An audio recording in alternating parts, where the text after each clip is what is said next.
Hello, everybody. This is Marco Ciappelli. Welcome to another episode of Audio Signals podcast. This time, you can tell, is not my usual background because I'm not in LA. I am actually in Italy, where I was born. And I heard that my guest has some connection with Italy as well.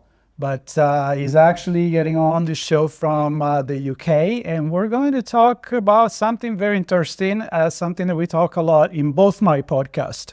The one about society and technology, and now the one about storytelling and storytellers. And because I just came back from a cybersecurity conference, I can assure you that there was a big topic there as well. That is artificial intelligence, which is something that everybody's talking about lately. But we're going to talk about it in the context of a book that Yona Bouskila, my guest, wrote, and we're gonna find out what is his background and why he wrote about this book, what this book is all about, and why he's so interested in artificial intelligence. So, enough me talking. Yona, welcome to the show. Well, thank you. Well, so I throw a few things out there about our conversation, but I would like for you to start by introducing yourself a little bit for our audience, and then what's in your mind nowadays and why you wrote this book. Right. So let me start with myself. I'm a trained scientist, I should say a neuroscientist, but I also love fiction and writing. So I thought, why not to combine the two? And in this book that I'll present a bit more details later, really it investigates the human mind, but also in relation to AI. And you know, we are bombarded every day with news about the latest AI breakthroughs. I mean, you can't ignore it. It's everywhere in the news and became a very popular subject for debate. And I think some people obviously are very excited about the potential, others are terrified by the risks, and I'm not going to discuss any of these subjects. But I think one thing is certain is that our life is increasingly controlled by sophisticated and you could say heartless machines with autonomous decision making. So, I mean, the fears that some people have are quite understandable. What I'm actually suggesting is to turn the question completely on its head. Okay, let's do that. I like to do that. Yeah. So, I mean, the question is why this fear? I mean, are we actually in danger, or do we actually maybe feel superior to AI and to machines? So what I'm actually suggesting is that maybe we are not so different than AI machines. And I'll give you an example. It sounds a bit controversial, but if you think about during the COVID pandemic, people blame the leaders for slow response, for other people for not following the restrictions, etc. But nobody actually thought to blame the virus, at least not that I know, that caused the pandemic, right? The same thing with earthquakes and other natural events. And I think almost everybody would accept that events that are controlled by law of nature you can't hold them responsible, right? So let's imagine now for a moment, theoretically, that humans are simply, or maybe not simply, sentient automatons. What I mean is, beings with feelings and thoughts, as we all have, but actually no ability to control our actions more than AI. So, I mean, this is theoretical at the moment, but if that was true, it would really change our view of ourselves, of society, and AI, all at the same time. Wait, are you throwing in here some kind of a simulation theory? And yeah, so basically that's not necessarily simulation. I'll give you one example, because obviously, I mean, all these issues and others are raised in my book, and I don't want to, spoil it for anyone. No, yeah, of course, no. Right? But I'll give you one example. Some people say that hesitation, when you have a major decision, is really a unique human behavioral phenomena. But experiments by a British engineer, his name is Alan Winfield, from Bristol Robotics Laboratory, show that robots facing with ethical dilemma show hesitant behavior and even paralysis, just like us. And this is just one example. Obviously I developed the whole idea and the discussion much more in the book, but I think if that's true, there will be far-reaching implications for society. I think even for law. Yes, Okay, I mean, yeah.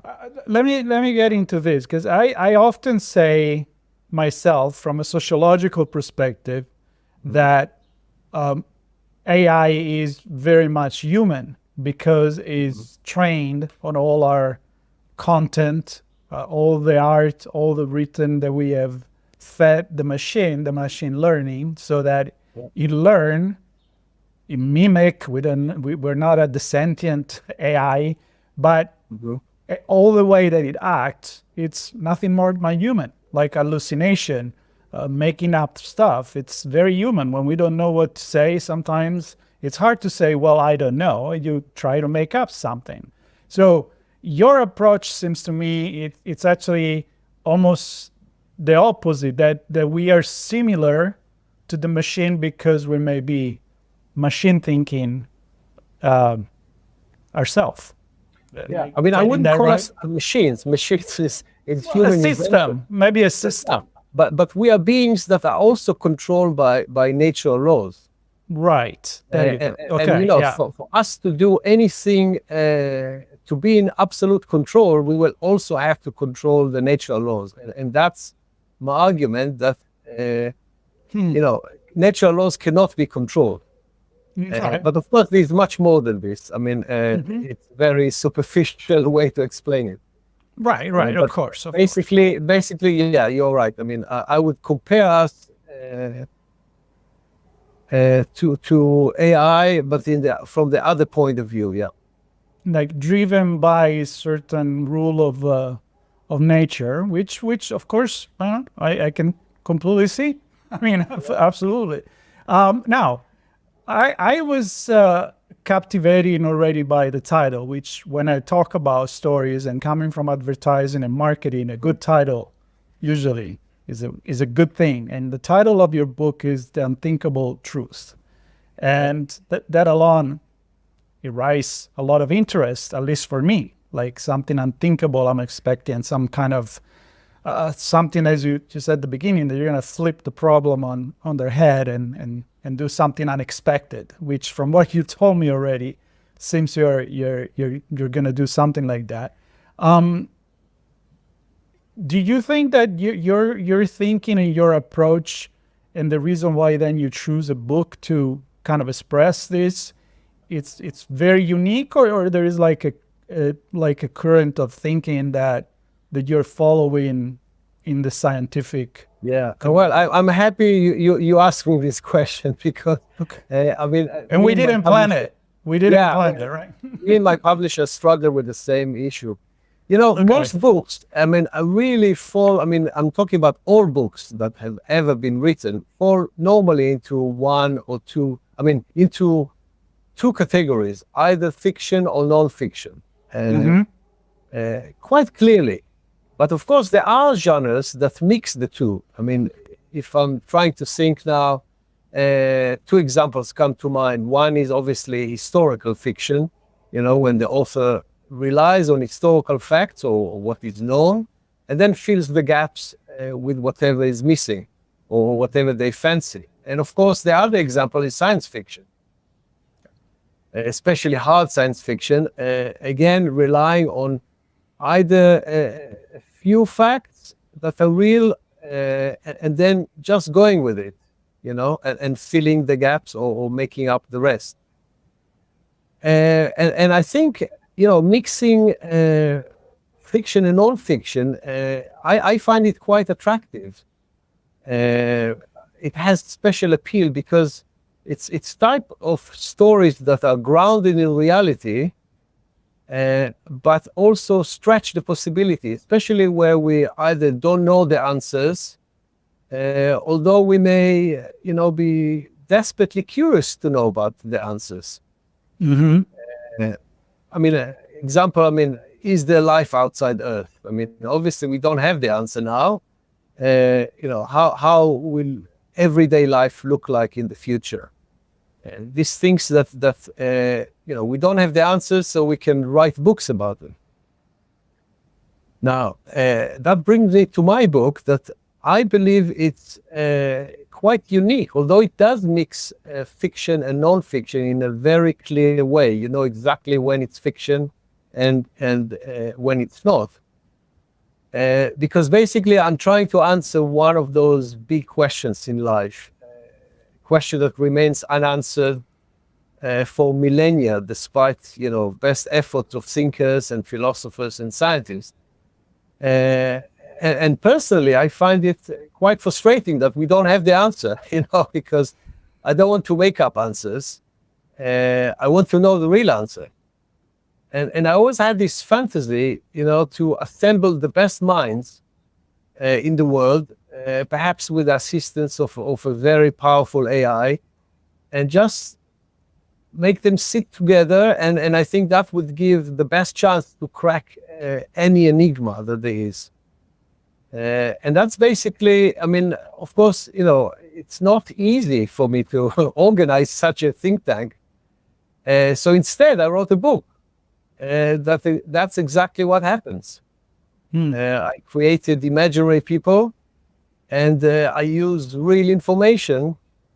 And by real, I mean using studies published in peer-reviewed scientific journals to write a book that really non-fiction intersects with fiction, which in this case is a thriller. And of course, it does reach far-reaching conclusions, but the idea was to interest more people than just academics and intellectuals.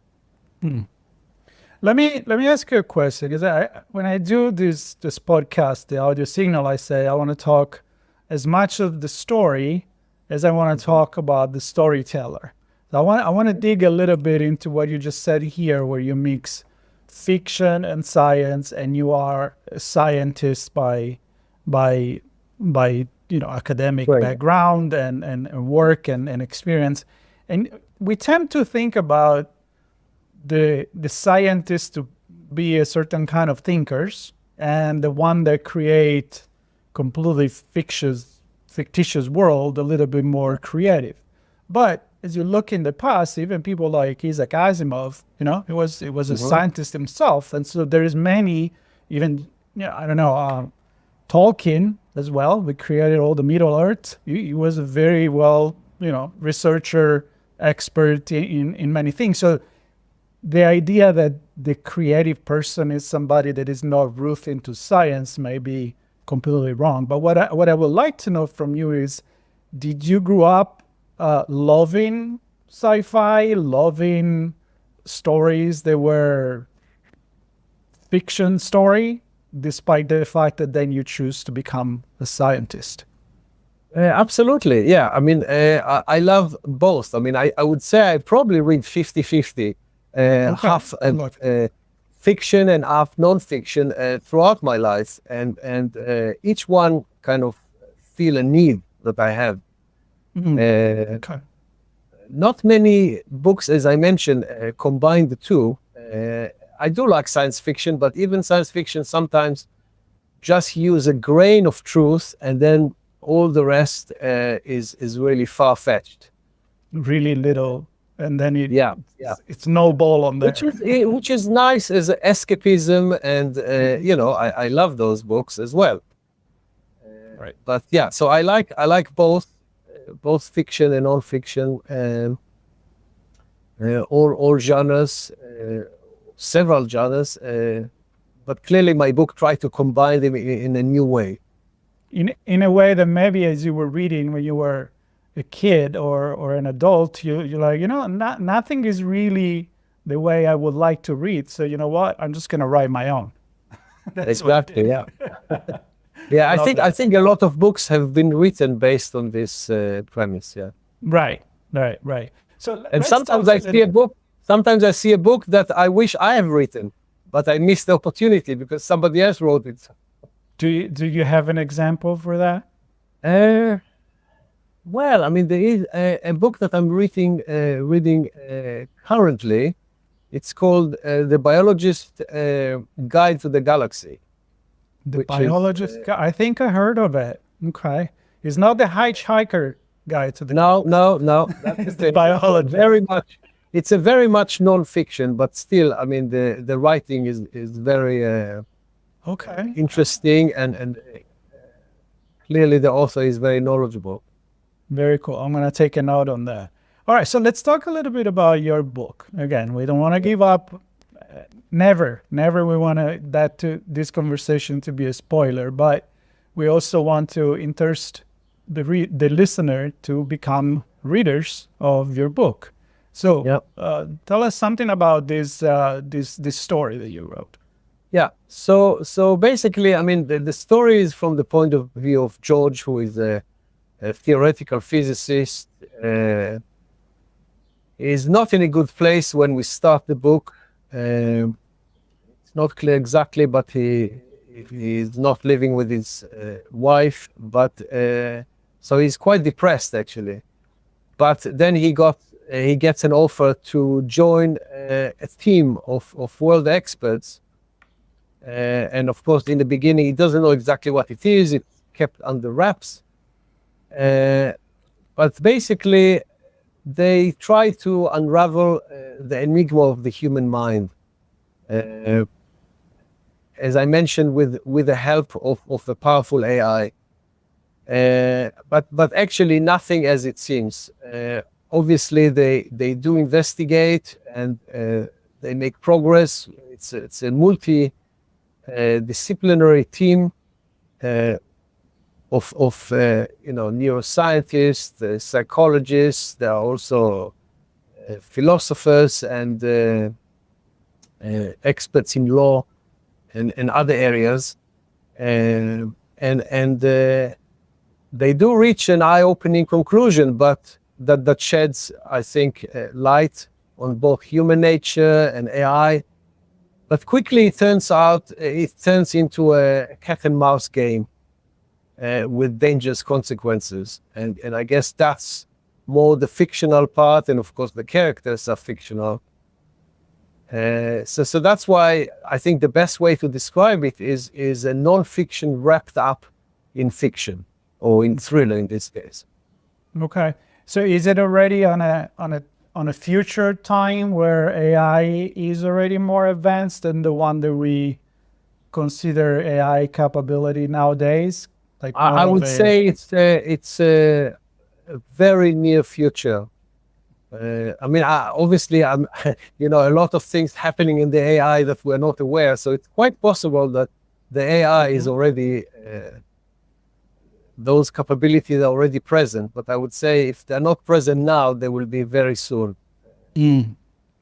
So but all the rest is very much in the present, happening now in Paris.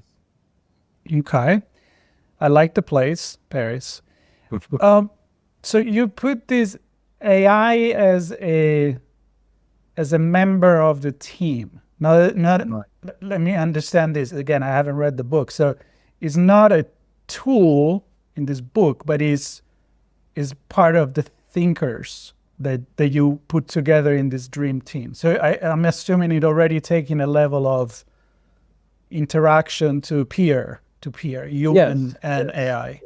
So Tell initially, me a little bit more about that. I'm so fascinated by that. initially it's introduced as an assistant. Obviously, I mean, as brilliant as those scientists and experts are, they can ask for any information from the AI. Because obviously it contains all the knowledge humanity has. I mean, just like, the internet, and you can ask questions just like ChatGPT and the other devices that are being produced now. But of course, it turns out to be more than that. So it takes some active actions later on. All right, I don't want to ask you any more things about the book because I feel like I'm pushing you to say too much. Let's go back. I think people are already fascinated by and intrigued by what the book is going to be.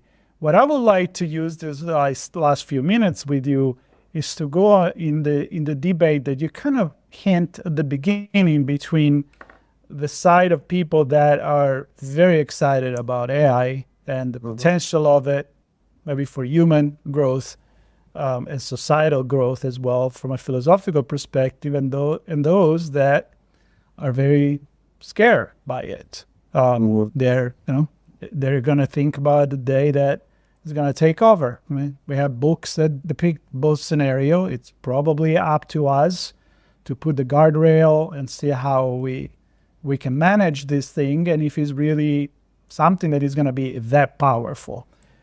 How do you see now society as a scientist and a philosopher interacting with us? I mean, are we as human doing the right thing at this beginning stage of AI, which, by the way, is not really beginning? I mean, AI has been going for many years, but for the mass knowledge and being on the news, people think it's started with ChatGPT, which is obviously not true, but we started to use it on our phone and our computer with that. So where are you standing here between your scientist and philosopher mind when it comes to society? In terms of AI? In terms of AI, what we're doing with it, what we're expecting from it, are we are we expecting too much from it? I don't know.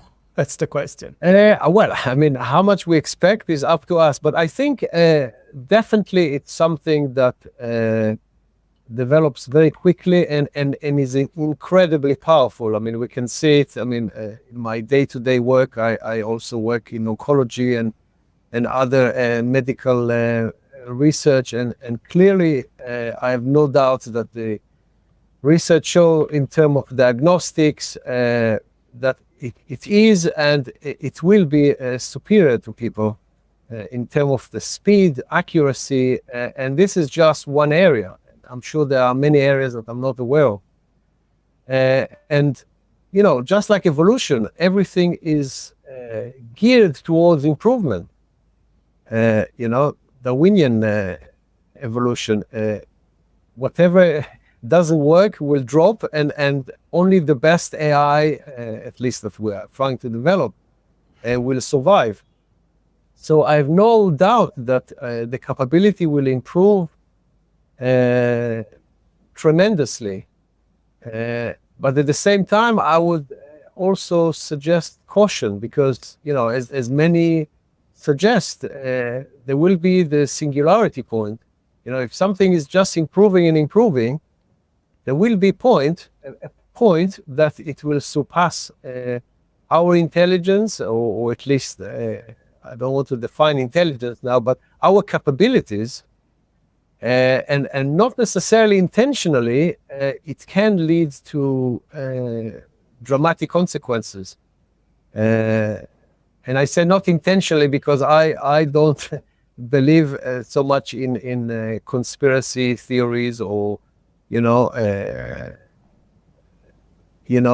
very mean AI, but I think because we give it so much power, and of course, even GPS, sat nav, many people don't even have a map in their car.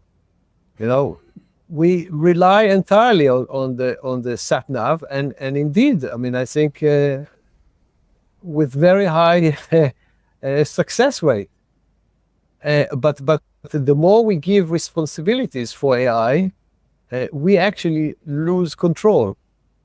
So if it at any point either makes a catastrophic mistake unintentionally, we may not notice it in time, or it may be too late. That's my personal fear. So I think we have to be very cautious.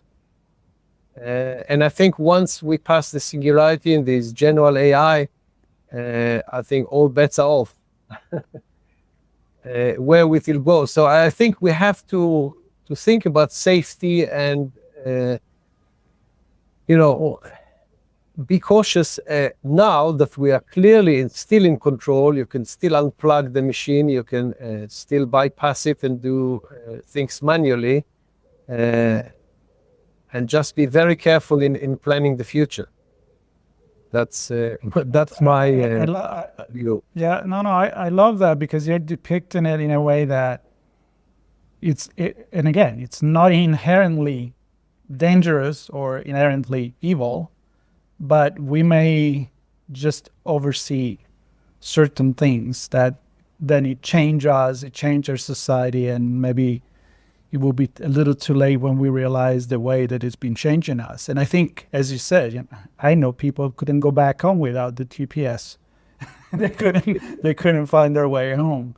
It reminded me when I moved to LA in 2000 from Italy, and I had the Thomas guide in the car. It was a big map of LA that you have to follow from one page to another to figure out where you're going, and nobody has that anymore nowadays, which is a good thing. But I think our brain also changed because of that, our sense of direction. And so you can apply that to a lot of different aspects, education, memory, and many other things in life. But it's undoubtedly the advance in the medical field, in the scientific field, it's incredible.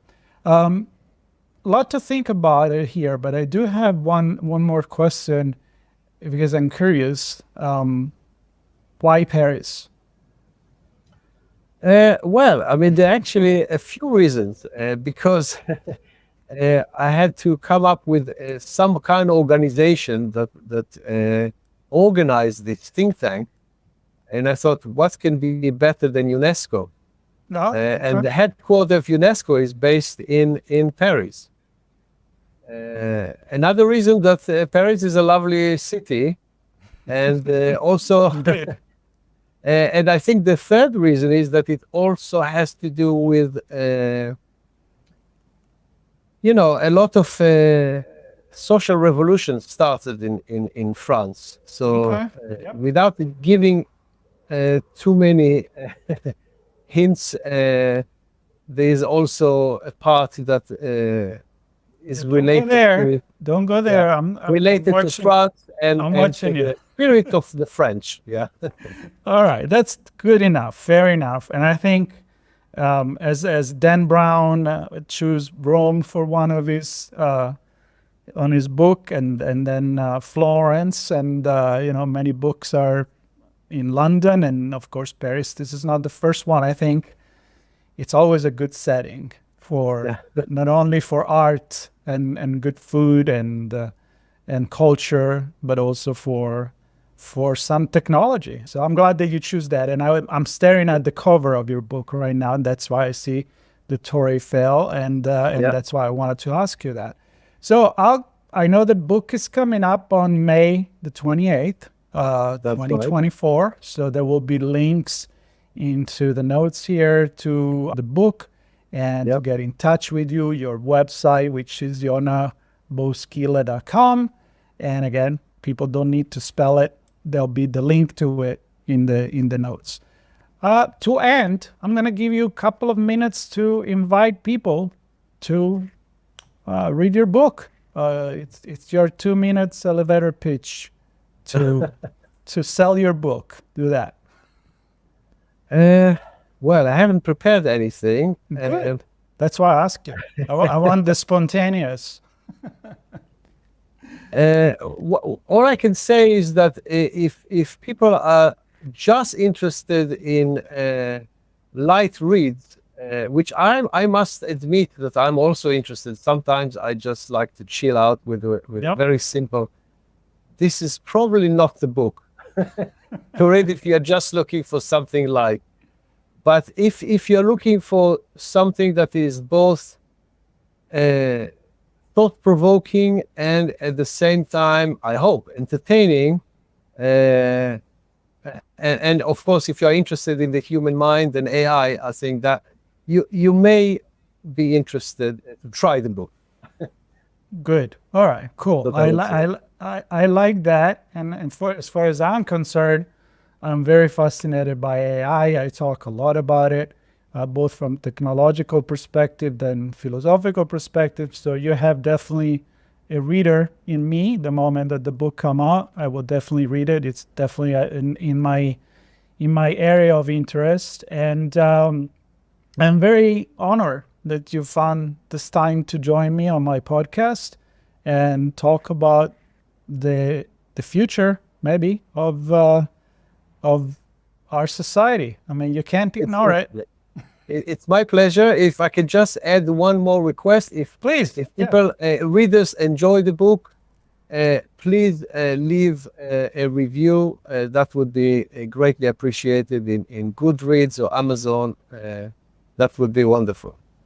Wonderful. And I always encourage people to do that because, we put our time in doing this content. You put a lot of time in writing your book. So if you like it, let everybody know, share the news, as well as do the same for this podcast and this conversation, and subscribe and on whatever app you're using to listen to your podcast. So then again, this is Marco Ciappelli from Audio Signals podcast, and Yona, thank you a lot again. Thank you, Marco. Being on the show. Take care, everybody.